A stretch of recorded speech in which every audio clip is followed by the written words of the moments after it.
Hello, BookTube, and welcome back to your Daily Penguin. This is our tour through my Penguin Classic wall. We've been going book by book, author by author, instead of big rude blasts at one time in a typical shelf tour. And yesterday, we returned to the Penguin Classic Black Spine, the Bible, the King James Bible. And you might think that'd be a tough act to follow, but no, the random organizing of this particular area of shelves makes it a very easy act to follow, because this next Penguin Classic is also a Bible. Very, very much so. This is Boswell's Life of Johnson, unedited, unabridged, in an annotated edition by David Womersley, who did a great edition of another Penguin Classic, the 3-volume unabridged Edward Gibbon's Decline and Fall of the Roman Empire. This is amazing. For a long, long time, I made do with the previous Penguin Classic, Boswell's Johnson, which was selections. It was a very, very thin book, barely a quarter of the length of this thing. And when I had the urge, I either went to Everybody's Boswell, which is it's a fantastic abbreviated version in the same series as Everybody's Lamb and Everybody's Peeps, or I went to the unabridged Oxford World Classics, which is brilliant and which I have in this room. But the whole time, much like with the King James Bible, I was kind of sort of hoping and waiting for a lavish, brick-sized, unabridged Boswell's Life of Johnson. And I finally got it. I remember I was working in a bookstore when this came out, when Penguin brought this out, and I was overjoyed. I was absolutely overjoyed. I tried. It's a hopeless task, and if you've ever worked in retail bookstores will know that it, contrary to popular mythology, is not typically where lots of really bookish people congregate. So it was useless for me to go to the members of the staff and say, this is a big deal. Oh, I'm so excited about this. But at the time that I was working in the bookstore, I had a whole slew of regular customers. I imagine most of you would probably be my regular customers if you were in the city and I was at a bookstore's information desk, right?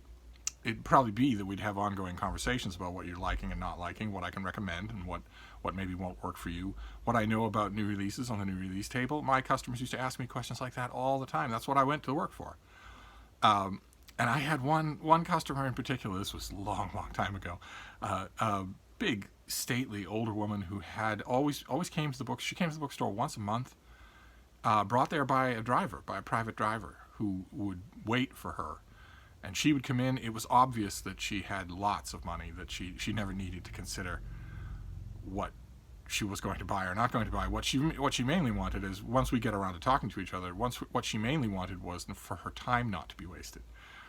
I remember vividly the day that I came in to work my shift, and one of the people at the store said, there's a woman who keeps coming in here, and we're all helping her, we're all talking with her, but she's clearly a Steve customer, so if she shows up, we're going to come and find you. And they did, and that woman and I had wonderful, wonderful conversations. And the week that this Penguin Classic edition of Boswell's Life of Johnson came in, she just happened to come in, and she would always patiently wait and come to me and say, what can you tell me? What new things are sparking your interest? What can you recommend? And I lost it. I pretty much lost it. I just went nuts about it. I took her over to where this book was, and I took it out and I explained to her what a great edition it is, what a great thing it is to add to the Penguin Classic line, etc., etc. And she had a basket, and she said, well, you've convinced me. And she almost said, young man. I think in the back of her mind, she was always tempted to do that because of my enthusiasm. But I think part of her mind was saying, I'm not 100% sure he's younger than you. And of course, I don't think I was. But one way or another, she put it in her basket, and we kept talking. We got a few more books. And then we parted ways. She was, I think, going to go back and get a cafe or item or something like that. And I had plenty of other people. I was always zooming around the place, talking to customers, butting into their business, really. Because I wasn't interested in doing any kind of busy work. I wasn't interested in fixing any kinds of end caps or doing any kind of stuff like that. Instead, if it was the least bit quiet, I would just prowl around the store, which I unhesitatingly called my store. I would prowl around the store and just butt my nose into people's business. They'd be browsing on the shelves, and I'd say, what you doing? What you looking at? Tell me all about it. And there wasn't anything they could do about it. And most of those, I know it's anathema if you're shopping quietly, browsing in a bookstore. You we tell ourselves that it would be horrible for somebody to intrude on that nigh religious experience. But I never had any complaints. I have a way about me that there was nobody ever had a problem with it. And then it got really busy up at the front registers to the store, and I like busy. When I worked in retail, I liked being busy all the time. Not busy work, but genuinely busy, whether it was at a crowded information desk like at the grand old store in downtown Boston that closed, the one that Deb and I used to work at. We had an actual information desk that jumped from noon to 2 every weekday because there was no internet. We were the internet. It was the last gasp of knowledgeable help at a retail bookstore where that could mean something, where the customer could not just answer their own questions. Who was the last Pulitzer Prize winner? What was the critical consensus of their work? That sort of thing. They had to come to us for that back then. But even at this new store, this other Barnes & Noble location, I wanted to be busy with actually helping people instead of doing busy work for the store. So it got busy at the registers, and I rushed right up. I logged onto a register, started talking to people and checking out their stuff, and very often adding to their purchases. I know it was kind of the corporate rule to try and upsell the customers, and I didn't care about that. But I would often think, well, you tell me yourself. I know you. I recognize you. You tell me that you can only barely get in here once every other month. So it stands to reason that you don't want to miss anything. I'm not upselling you anything that the corporation is telling me to do. I'm telling you there's something over there that you would be interested in. I should probably, et cetera, et cetera. That was always wonderful, wonderful time. Make an hour pass like 5 minutes. But anyway, I was up at the registers at one point dealing with that line, with that busy little rush, when all of a sudden this older woman was suddenly in line. She was suddenly my next customer. And she handed over her basket, and it was all full of stuff. And we were laughing because I think one of us, either she or me, joked that you just can't get rid of each other. And I said, "You have your driver outstairs. Do you need do you need my help to bring these down the stairs?" She said, "No, that's fine." And we were checking out her books, and when we were all done, and I'd handed her her receipt and I'd bagged everything up, she took this copy out of the bag and handed it to me. And I was totally nonplussed. And she said, "No, this is for you, because you mentioned that you didn't have a copy, and you clearly are excited about it, and it would give me a great pleasure to hand this to you." So she did. And the reason why this book made me so excited, I don't need to go out too far on a limb here, because this book has legions of devotees among the literati that I often mock. The year was 1763. When James Boswell was relatively new in London. He, like everybody else in London, had already heard of Samuel Johnson, who was a novelist and a poet and an essayist and the idler, and also the compiler of the Great Dictionary, and also ticked all the boxes for what the lightly literary world likes to think of as its unruly geniuses. He was unconventional. He wasn't polished. He wasn't smooth. And that we often like to think to ourselves that betokens real genius. Now, in Johnson's case, it did. And so long before that fateful day in May in a bookstore in 1763, James Boswell had already wanted to meet Dr. Johnson. I mean, this was Johnson had already been given a lifelong pension by the king, merely for being a literary eminence. And it just so happened that he was in this bookstore. I myself think he was stalking the place, but one way or another, it just so happened that he was there when Johnson came in, and they met. And I think in Boswell's mind, even that early in 1763, it had already occurred to him that he had best keep a meticulous record of his dealings with Dr. Johnson, that it would be worthwhile. He was already, even by that point, an inveterate scribbler, an inveterate recorder of his own life. And any of you who have read his London journal will know that he's fantastically enjoyable to read, even when, in fact, I'd say mostly when, he's being just completely himself. His journals, his private journals that he kept his whole life, read very differently than, for instance, a polished work of prose that he intended for a wide reading audience.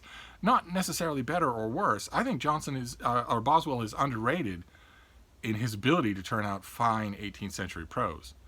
I think it absolutely fills this book, and it's often overlooked because everybody just thinks of him as, oh, our dear Bossie, this drunken sot, this syphilitic oaf who's constantly making himself the Quixote-like hero of all of his own anecdotes. I think that makes it easy to overlook his technical accomplishments. He was, after all, just like Johnson, a professional writer. But they hit it off. They became friends. That wasn't contrary to the impression that Boswell tried to give later in his life, and contrary to the impression that many biographers have given. It wasn't that hard to hit it off with Samuel Johnson. He was odd and big and bloated and could be brusque, but he liked friendship. It animated his life in a way that nothing else did. He would have said his faith did, but he would have been wrong. When you read enough of him, you realize that it wouldn't be all that hard. But even so, even given that, he struck up a jocular and quasi-parental kind of intimacy with Boswell that was not strict. Boswell went years without, when they weren't together in London, Boswell went years without getting a single letter from Johnson, and vice versa. But Boswell kept assiduously every single jot and tittle that he did get, and built on it over time. Their intimacy increased, even though it was sporadic.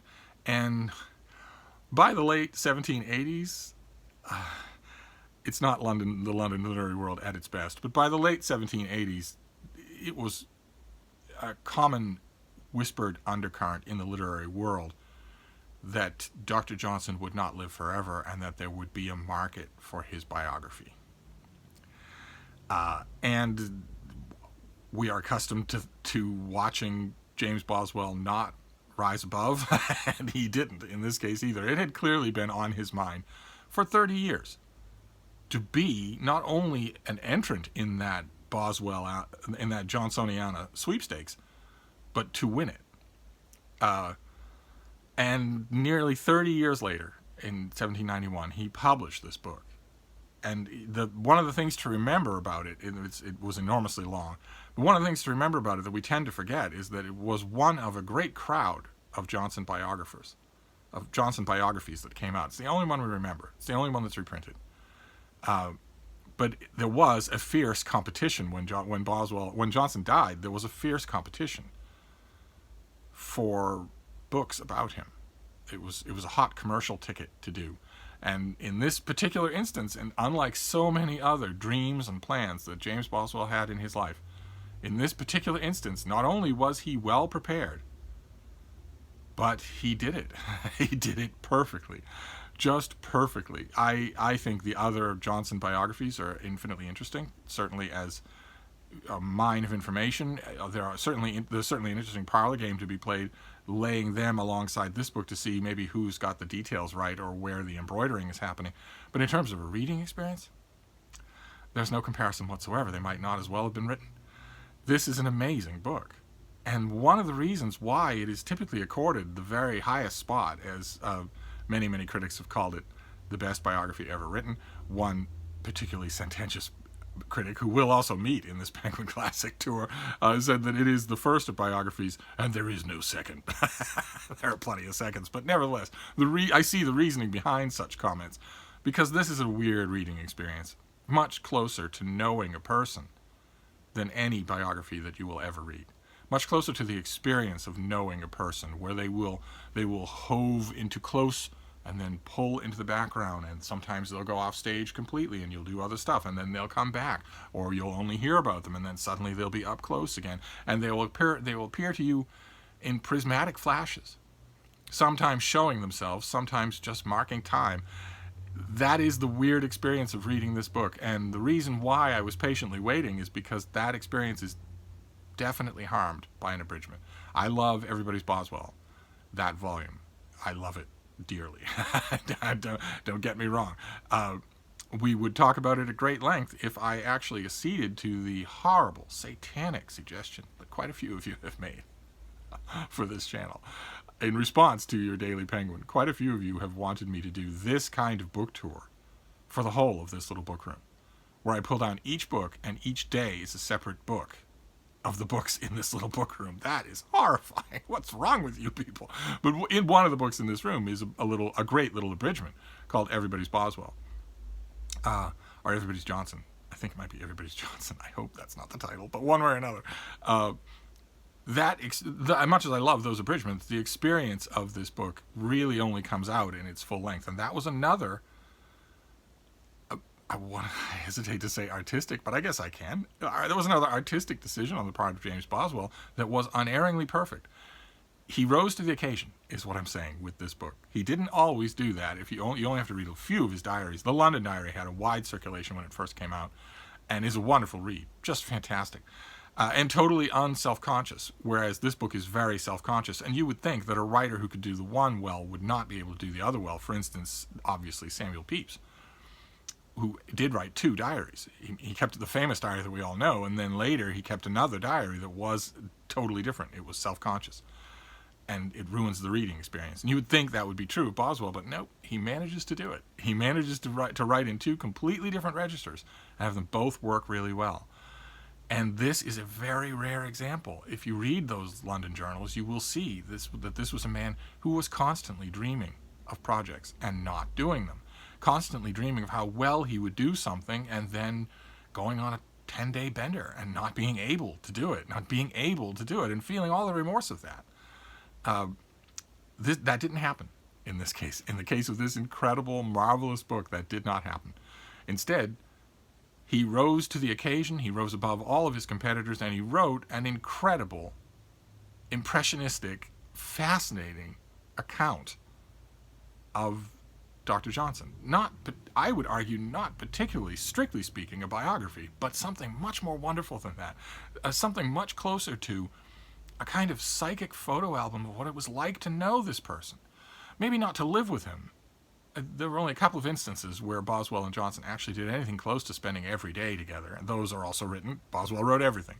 But in terms of knowing, in a kind of small, gathering, forum-oriented London that maybe you could say doesn't exist anymore, or that you might say has moved online. But one way or another, that London is portrayed in here amazingly too. Just, it's gonna. Of course, your Penguin Classic for today is the strongest possible recommendation. I would be lost. Well, okay, I'm about to quote from Sherlock Holmes, who at one point in a Sherlock Holmes story, Dr. Watson says, well, maybe it'd be better if I don't go along with you. And Holmes blurts out, I would be lost without my Boswell. Which is both a compliment to himself and an insult to Watson, but still, it just flows right out. And I can say the same. I would be lost without this book. And this edition is the best one. Always nice when that's a confluence, when you get the Penguin Classic that you want, and it's the best version. The same thing happened with Warm Released Gibbon, that we'll get to. But of course, your recommendation today is a recommendation, the strongest possible recommendation, Boswell's Life of Johnson. But I recognize that it's an uphill battle. This is not in the form of any biography that you've ever read. It's not like any biography that you've ever read. And maybe some of its diction and rhetoric is a little bit off-putting to you. Maybe so. I find it hard to believe. I know that I've probably been reading this stuff so long that I might not remember to what an extent that might be true, but Boswell is intensely readable, no matter whether he's doing a polished job for the bookstores or whether he was writing in his journal and agonizing about all the things that he was doing wrong, all the ways that he was disappointing everyone he knew. He could be harder on himself than anyone, which makes his heroic stances in a lot of his anecdotes in this book and elsewhere all the more adorable. You don't hold it against this author at all. And the result is an incredible double portrait, because it's not just a great portrait of Johnson, it's also a great portrait of Boswell. It's a weird sui generis thing, but I strongly, strongly recommend it. Give it a try. Anyway, and in fact, if you're not sure and if it feels a little alien to you, but you think you might, with proper training, get to learn to love this book, then try an abridgment. Go at it slow and see if maybe the abridgment makes you love it. Maybe you go from the abridgment to the full thing. I'd be willing to bet that a lot of people who fell in love with the unabridged Boswell's Life of Johnson did so in exactly that way, by going at it in abridgment first. So you have Steve's papal dispensation to do that if you feel so inclined. I myself will stick with this book, and that is your Penguin Classic for today. One of the only books that I would just say, well, okay, this isn't a great drop off from the King James Bible. I know that's heretical, but nevertheless, these two big fat books I go to. I go to both of them. It has got to be all downhill from here tomorrow. That we can't, if we've done the King James Bible and Boswell's Life of Johnson, I don't see how we're going to continue this tomorrow. We're going to have to take a couple of steps down, take a deep breath, and return to the land of mortal beings. But we'll see. Maybe tomorrow will be different. I will rejoin you then. Thank you, BookTube.